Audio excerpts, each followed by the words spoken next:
Thank you. It's good to be here, Jill. It's good to be here with you. We met at a conference. I listened to you present a topic on GLP-1s and obesity. We might dive a little bit into that in our conversation today, but I really wanted to talk about body composition. I've never talked about it on this show before. And I know that's an area where you have devoted much of your career in terms of research. So before I ask you questions about that, can you tell us a little bit about your work and how you got into the work that you do today? Sure. Thanks for asking. Before coming into research at Pennington Biomedical in Louisiana, I was a practicing endocrinologist who just saw patients and did research part-time.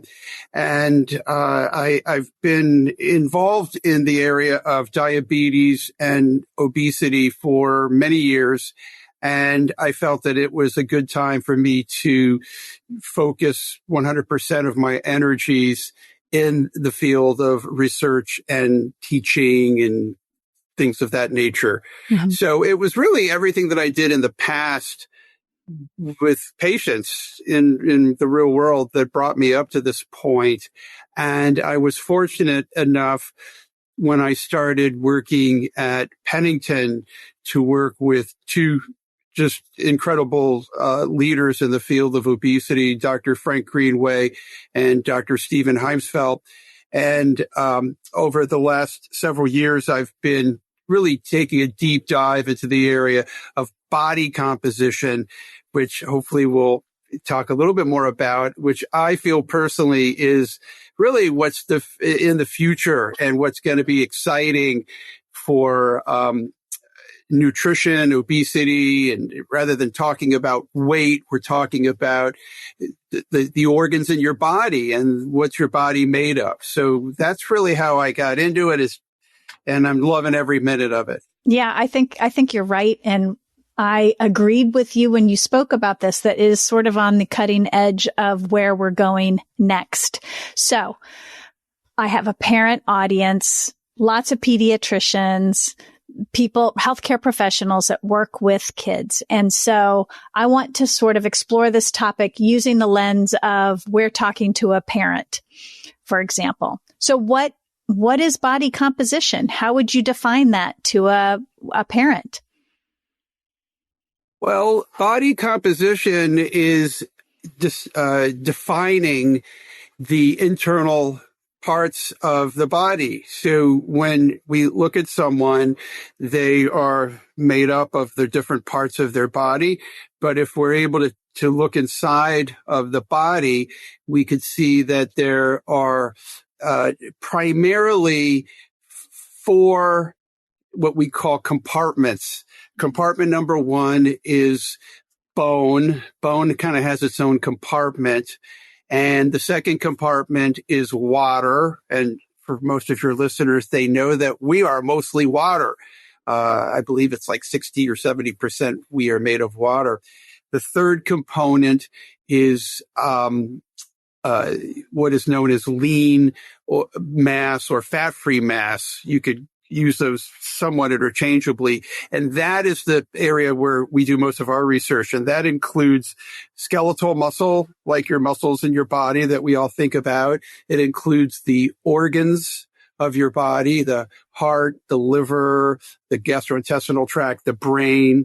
And it also includes everything in between, like the connective tissues and the tendons and things of that nature. Mm-hmm. So that's really, in a nutshell, what we look at, and that's what body composition is. And the fourth component would be fat? Body fat? Thank you. The fourth component is fat. Exactly. Okay. So that's, you passed the exam. We're going to certify you as a body composition expert. Awesome. Mm-hmm. Okay. So when we're looking at body composition versus total body weight, why is that advantageous? What are we getting more of when we're looking at body composition versus just somebody who stands on the scale and we see a number? Yes. Well, You could use this in several ways. First off, in our field, we're managing type 2 diabetes and obesity. There is an excess of fat tissue, or what we call adipose tissue. And while adipose tissue is very important in the body, unfortunately, too much adipose tissue can cause problems. And that would be type 2 diabetes, heart disease, high blood pressure, things of that nature. Mm-hmm. So, in order for us to know what's happening, if you put someone on a diet, right? You put someone on a diet and you ask them to lose weight. It's nice to be able to find out what part of that body composition is changing, because the bottom line is we don't want to affect the skeletal muscles. We want to leave those alone, and we want to focus in on fat loss. Mm-hmm. So don't think weight loss, think fat loss. I like that. And when we think about body composition, I did a little bit of research on it for this book that I wrote recently. And the genetic component of size, there's a good amount of research on our size, our shape, where we place body fat is kind of genetically determined. That's what I discovered in my research. I would love to hear your perspective on that as somebody who's doing that kind of research. How much control do we have over our body composition versus how much of it are we sort of predetermined genetically, influenced by? Well, Jill, I think a lot of this, in terms of genetic influence and pre-programming, we don't know so much about this as we'd like to. We are trying to get more answers. In fact, we have body composition techniques to evaluate body composition in little babies. Not that we're putting them on diets or anything like that, but it's important to look at how that might predispose them later in life. So, the effects of genetics can never be overstated. In 1994, we discovered that obesity was, a disease, and we found a gene called the OB gene that caused rats to become obese.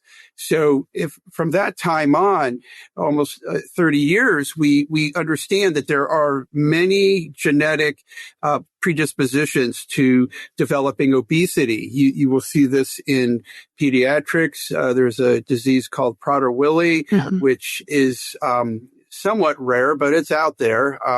There are other diseases where leptin is having problems with sensitivity, and there are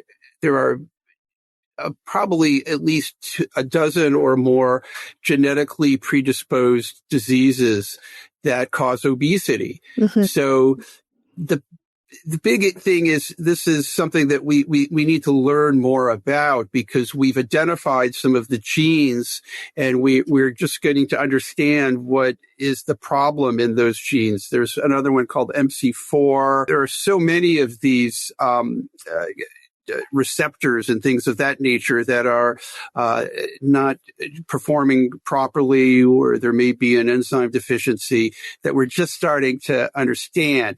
Identifying them is one thing, trying to figure out exactly what's happening and to try to figure out a treatment is what the obvious goal would be for that. Mm-hmm, mm-hmm. So I wish I had better news to give you and tell you, yes, we've got this all mapped out, but it's out there. And if anyone's concerned that they might have a family member with a genetically predisposed cause for their weight, they should see someone who is an expert in this area, typically like a university setting. Yeah. Yeah. When you think about carrying excess body fat, when you think about that, is that when we look at body composition as a whole, is that excess adiposity what is driving the health conditions that some individuals experience related to that excess? It really is the crux of the matter in so many of the disease processes. So it's as simple as you either have too much adipose tissue in terms of size, right? It's either a problem with the cell size being too large or the number of cells being too many.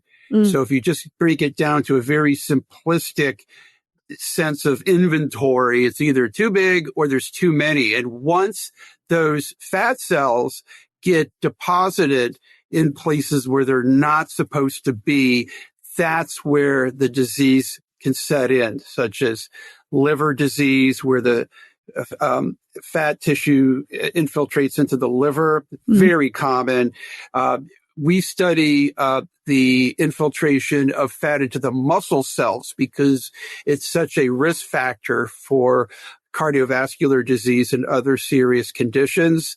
There's fat around the heart, pancreas, wherever there's an organ and there's not supposed to be fat in it. If there's fat in it, it causes dysfunction, such as in the pancreas, and many other organs. So yes, fat is the culprit here. And if we're able to find a way to address that, I think we'll really make strides in the future. And I just want to clarify for listeners out there, it's not what you're talking about is fat that has infiltrated or deposited into organs. It is not the fat necessarily that is on your hips or in your child's belly that, that what I hear you saying is there's a difference. And I guess that kind of taps into one of the questions I had for you around this idea of children who carry extra body fat. And I work with children who carry extra body fat. We talked about this. Some children I work with have no metabolic dysfunction, and others I work with do. What do you make of that? And is that related to this idea that body fat gets deposited into the organs? Yes, Jill, you're absolutely correct in describing what we would define as subcutaneous fat tissue versus visceral or intra-organ fat. There's a big difference there. You will also see this play out in male versus females. The male type, where they have this very large abdominal area, is usually indicative of a metabolic problem, such as high blood pressure, high cholesterol, and diabetes. Where in females, they get very lucky sometimes where they have this, they would call it I believe they call it a pear shape or gynecologic typical figure is what they call it. That around the hips and around the buttock area tends to be very benign in nature, and it's not dictating a disease process. So it's all about location, just like when you buy your home, where it's at. Okay. So, just like food, where, there's people will sometimes demonize carbohydrates, right? Yeah. No, it's the same thing with fat. You need fat. If you don't have fat, you can't survive. And there's good fat and there's bad fat. And in our body, there is appropriate fat deposition. And then once it starts going into those other places, it's not good. When fat becomes visceral fat, gets infiltrated into the organs, is that easy or challenging to reverse? Fortunately, the fat in organs, we believe, based on some of the bariatric data, that it's the first to go. When you're scheduled to have bariatric surgery, the surgeon will put you on a very strict diet for 2 or 3 weeks very, very low carb, low calorie. And what happens during that time is that your liver will just shrink, right? It'll just go before the surgery. And they do that so that when they go in there with those laparoscopes, they can see what they're doing. Yeah. And we have a theory based on the GLP-1 treatments that when you're using those, one of the first places to go is in the liver and in the muscles. The muscles are a critical part of this equation. And we believe that it might kind of give us the clue as to what's going on metabolically. So very important, very important. So getting back to the 4 components of body composition, you said bone, and that seems like it's, we know in childhood, kids are in a bone building phase for the first 2 to 3 decades of life. They're accumulating bone, right? And later in life, we're losing bone after menopause, for example. The second component is water. And water, that's sort of like we're hydrated, we're dehydrated, right? That can fluctuate. Is that correct? Definitely. And then I want to hone in on this lean, fat-free mass, the muscle, the organs. How are you measuring? How are you measuring body composition today? Excellent question. Body composition in research, if we have a study, as we here at Pennington, we have 100 studies, and we're going to measure body composition, we'll typically use a DEXA machine, which is a dual energy X-ray absorptiometry. And it's like an X-ray, and it basically takes pictures of your whole body, and it's able to do a pretty good job of separating out the bone, the fat, and the lean mass or the fat-free mass. Water isn't part of that measurement with DEXA, but there's other ways to measure water. So DEXA is probably the most common in research settings. If you go to a obesity clinic, they might do what's called a bioelectrical impedance. It's a little device where you just put your hands on this metal bar and it sends a electrical voltage through your body, and it's able to identify the water and give you an estimate of fat and muscle. Very crude, but it's acceptable in for clinic. And then in the other research settings that we do here, the gold standard is with MRI scans. MRI scans allows us to directly measure body composition, such as skeletal muscle. The problem with DEXA, Jill, is that DEXA combines the skeletal muscle with all of the other things that aren't fat. That would be the organs, the tissues, and all of those things. Everything that's not fat is kind of lumped into that lean mass or fat-free mass. So that's also just an estimate for skeletal muscle. And you could get into a little bit of trouble. It's probably not a big deal for your listeners unless they're going into research. But needless to say, it's part of really figuring out what's going on in your body, because this is just a little over the top here, but the DEXA machine, remember I was telling you that there's fat in the muscle? Yeah. And it's the first to go. Well, the DEXA is not able to differentiate that fat that's in the muscle from the muscle itself. So it just counts it all as muscle.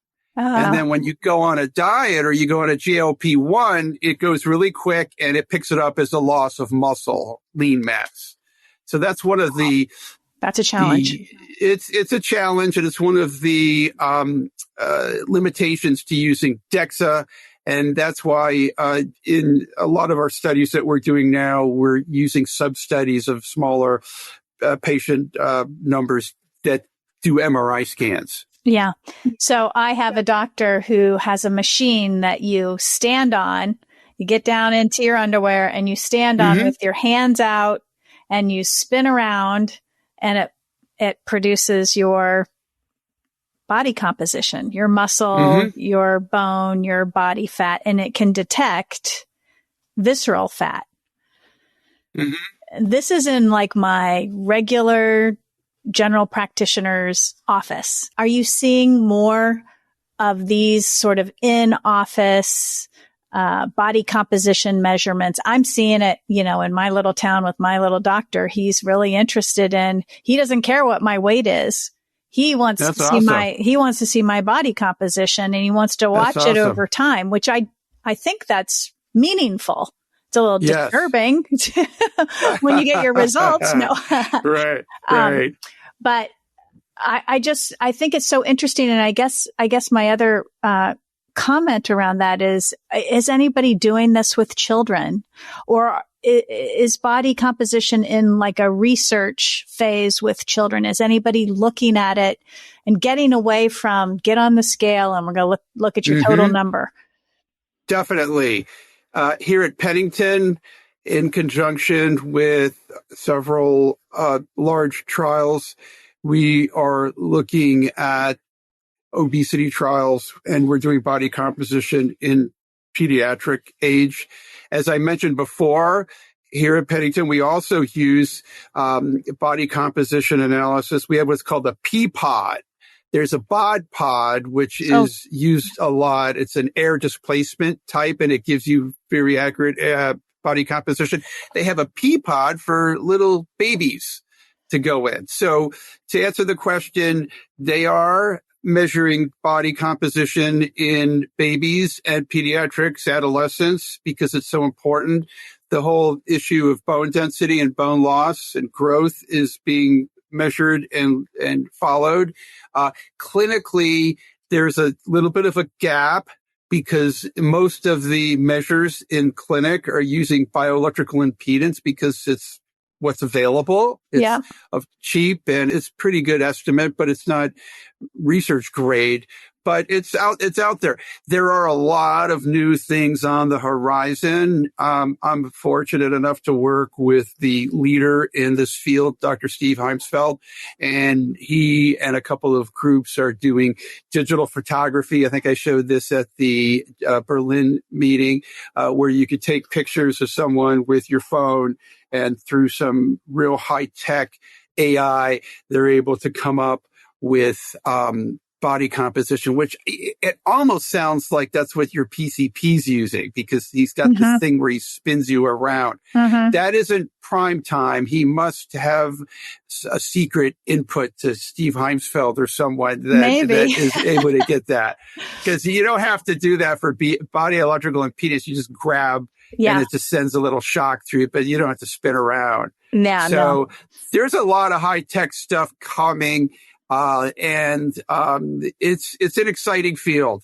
Very exciting. So let's say you measure the body composition of an individual, child or adult. What do you do with that information? What does that tell you as a doctor, as a healthcare provider? What do we do with that information? Well, even first off, what is a normal amount of body fat? What's a healthy amount of body fat? So even though body composition analysis and the science of body composition has been around for over 100 years, there's very, very limited information in terms of standardization. So yes, there are some general agreements in terms of how much body fat versus muscle or lean someone should have. Believe it in pediatrics, and females typically are allowed a little bit more based on their body type, up to about 30%, and males 20 to 25, somewhere in that zone. But there is very little in terms of published data out there. I think you're going to be seeing a lot more of this, Jill, as we get more information, particularly using more accurate types of body composition. Mm-hmm. So my hope is that in the next 10 years, you're going to be seeing available body composition techniques in the office in real time that are accurate, and that people will be able to come up with standards and some recommendations. Right now, if we do a scan, it serves as a baseline, right? Mm-hmm. Just like you had. That's your baseline. We'll put this in your chart. Do your thing, come back in 6 months or a year, and let's compare to see how you're doing. Yeah. Yeah. So is this going to replace BMI? Great question. BMI won't be replaced because BMI is a very good screening test, right? It gets you in or out of the door. That's it. After that, you leave it behind because it tells you nothing.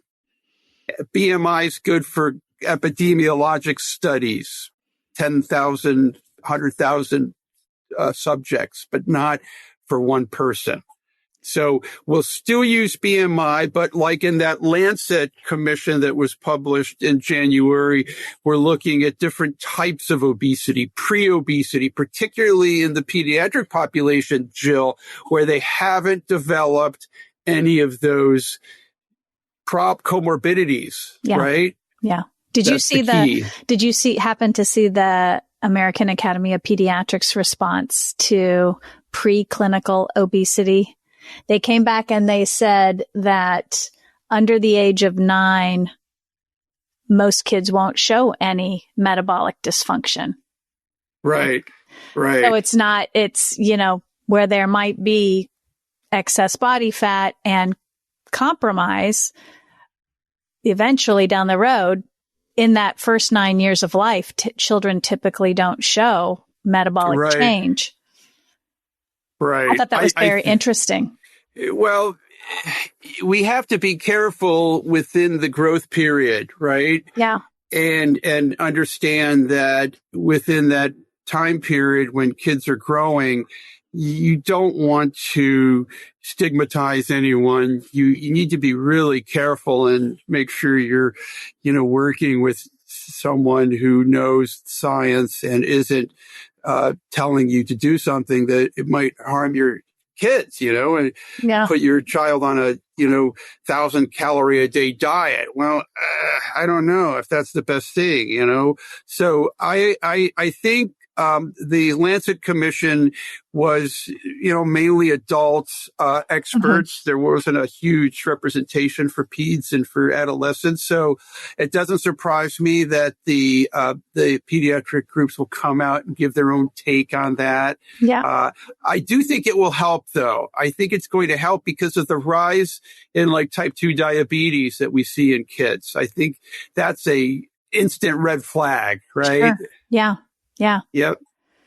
So let's talk about improving body composition. We've measured it. Let's say you have a patient, you've measured their body composition. They have excess body fat or too little muscle. How can a person improve their body composition?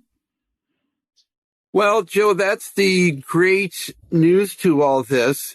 As complicated and as depressing as some of this might seem, it really doesn't take a lot. We knew back in the Look Ahead trial that all it takes is about a 5% weight loss to have improvements in many outcomes, right? Mm-hmm. So the same thing applies here. In fact, I just read a study this morning where there was a 3-month study using a new drug where there was only about a 6-pound weight loss, but it was all fat. And it really resulted in significant improvements. Whenever you can make those changes and lower your fat to lean ratio, you're almost inevitably going to see an improvement in those other outcomes that we talked about, be it blood pressure, cholesterol, blood sugar, and so forth. Mm-hmm. So I think those are the key components to all this. And, if we could change the trajectory that we're on right now and focus on I don't know what generation is in the pipeline now, X, Y, baby boomers, right?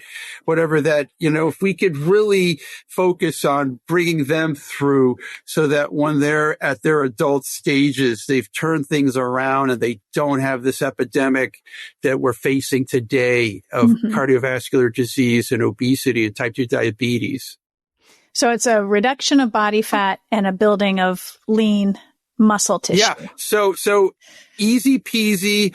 Very easy. It's when you lose weight, we don't have any specific recommendations, Jill, in terms of, you have to be on a GLP-1 or, you need bariatric surgery. No, it appears as though all facets of weight management, diet, exercise, medications, surgery, all provide a loss and improvements in those ratios.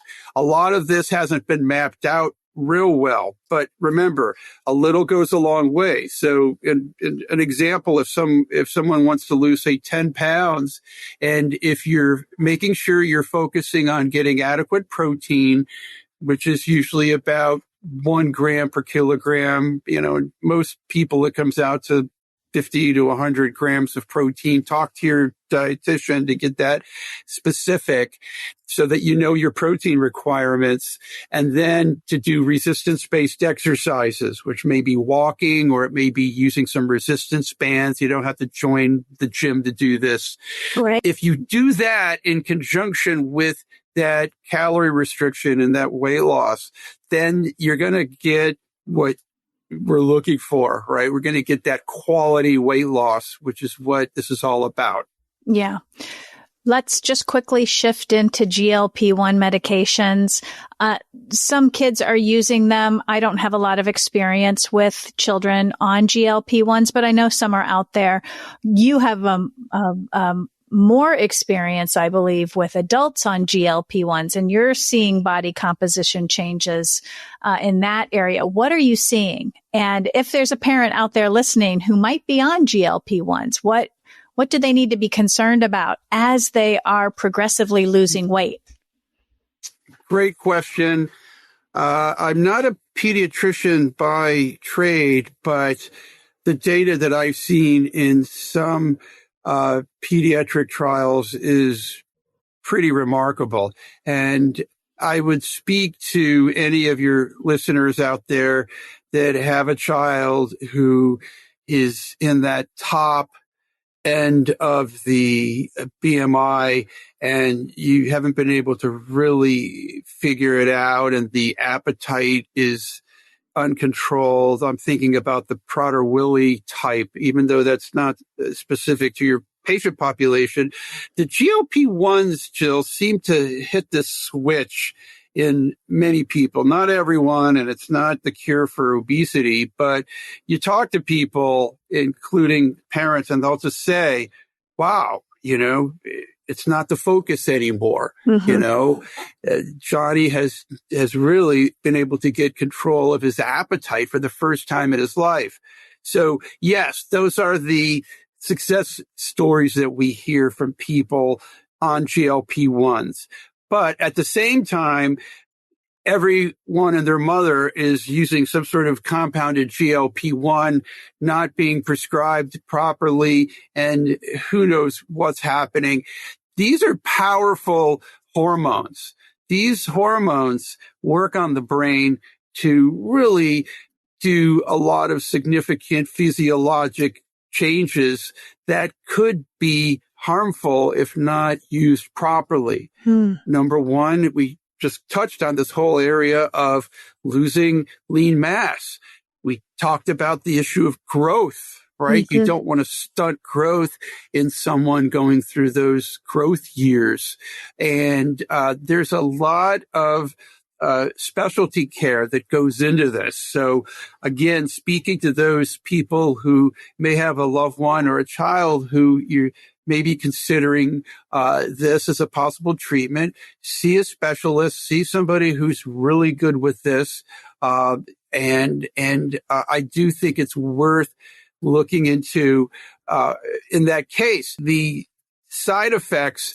GI side effects could be very, very significant: nausea, vomiting, and that has to be monitored. Not everyone can tolerate these. And really the biggest thing is accessibility. These drugs right now have been so out of reach for so many people because they're so expensive. And you finally find something that helps, your son or your daughter, and you're seeing some progress, and you end up not getting insurance coverage. And what happens is about 50% of users of these drugs end up stopping before a year because typically economics. Yeah. And then the weight potentially comes back on if they haven't worked on the lifestyle behaviors. The weight will come back. These hormones, these drugs, as good as they are, as powerful as they are not a cure for this disease. And when they are stopped, the weight will come back. There are a few rock stars out there who figure out how to do this. Maybe it's genetic. Maybe they get lucky. I don't know. We don't know why. There's a select group of people that could do this and stop and maintain, but it happens. Mm-hmm. I think having a good dietitian and having a supportive network is key there. Yeah.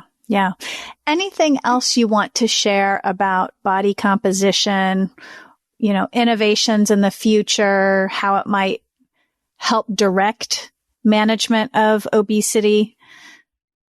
Yeah, I think we've touched on the key take-home messages, the pearls being that we're getting away from BMI. We're getting away from the whole stigmatization of obesity, which clearly affects those younger age patients and their families. I think the advent of having this new technology with body composition and having an insight, right? It's almost like when we got all the technology that was able to see little babies, in utero. Wow. It's kind of like that now with the body composition. It's like, wow, you could really see what's happening in real time. So the hope here is that it's going to make our healthcare system and our delivery better, because we're not focusing on just a number on the scale. We're focusing on health and wellness, which is all that what this is all about. Yeah, well said. Well said. Thank you so much for sharing your expertise and your insight on body fat, body composition, and how GLP-1s might affect that. I haven't covered that on the show before. I think it'll be very informative to parents, and I appreciate your time and your knowledge. Where can people find you, learn more about you, learn more about your research? I am available at pbrc.edu. That's the Pennington Biomedical website. If anyone's in Louisiana, or if they're stopping by Louisiana, Baton Rouge, stop by. I'll give you a tour. It's an amazing facility. Robert Dubin MD.com website. I'm on Facebook and all those other social medias, but I don't know my handles. I'm sure if you type my name in, it'll show up. Or better yet, I could ask my wife, Carol, and she'll figure it out. Or You're too busy. You're too busy to spend time on social media. Wow. I do have to say a little plug for the Pennington Biomedical Research Center. I did not realize you guys were the ones that created the DASH diet.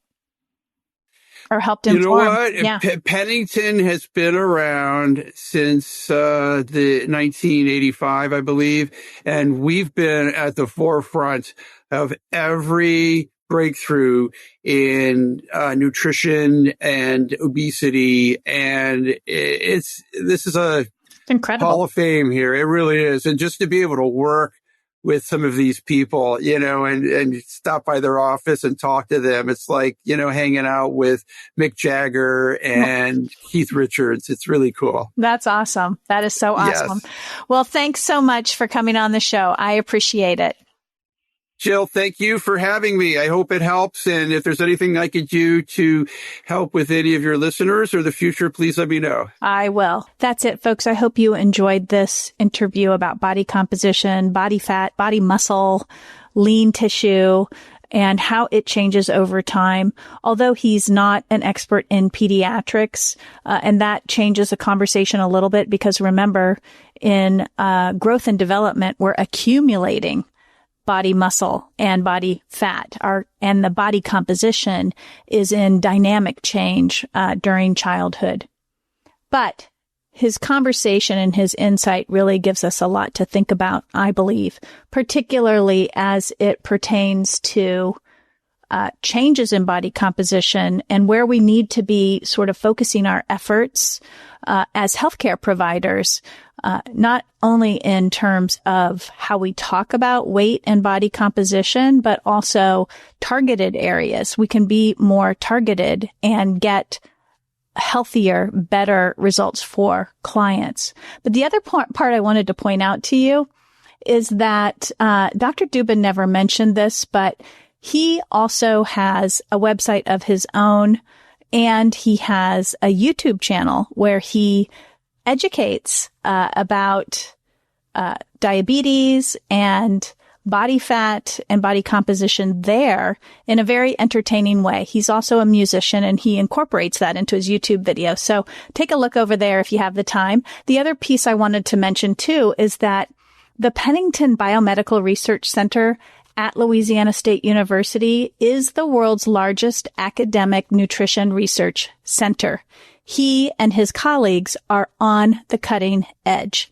So they also, and I was surprised to learn this, but completely intrigued, they also helped create the DASH diet, which is the diet that is the preferred approach for reducing hypertension in adults and in children. I included some information about that diet in my book, Kids Thrive at Every Size. So, 2 little tidbits we didn't get to talk about in the interview, but I wanted to make sure that you knew about those things. That's it for today, folks. I'll see you in a couple of weeks, or if you're watching on YouTube, I'll see you there. If you're listening on your podcast, I'll be in your ear in 2 weeks. In the meantime, don't forget, we have tons of articles and resources for you on thenourished.child.com. And if you need more help for your family or for a child in your family, I've got services that can help you. You can head over to jillcastle.com and check out my private practice services. That's it. In the meantime, and every day, I hope you do this. Give that child in your life a loving squeeze today. Bye for now.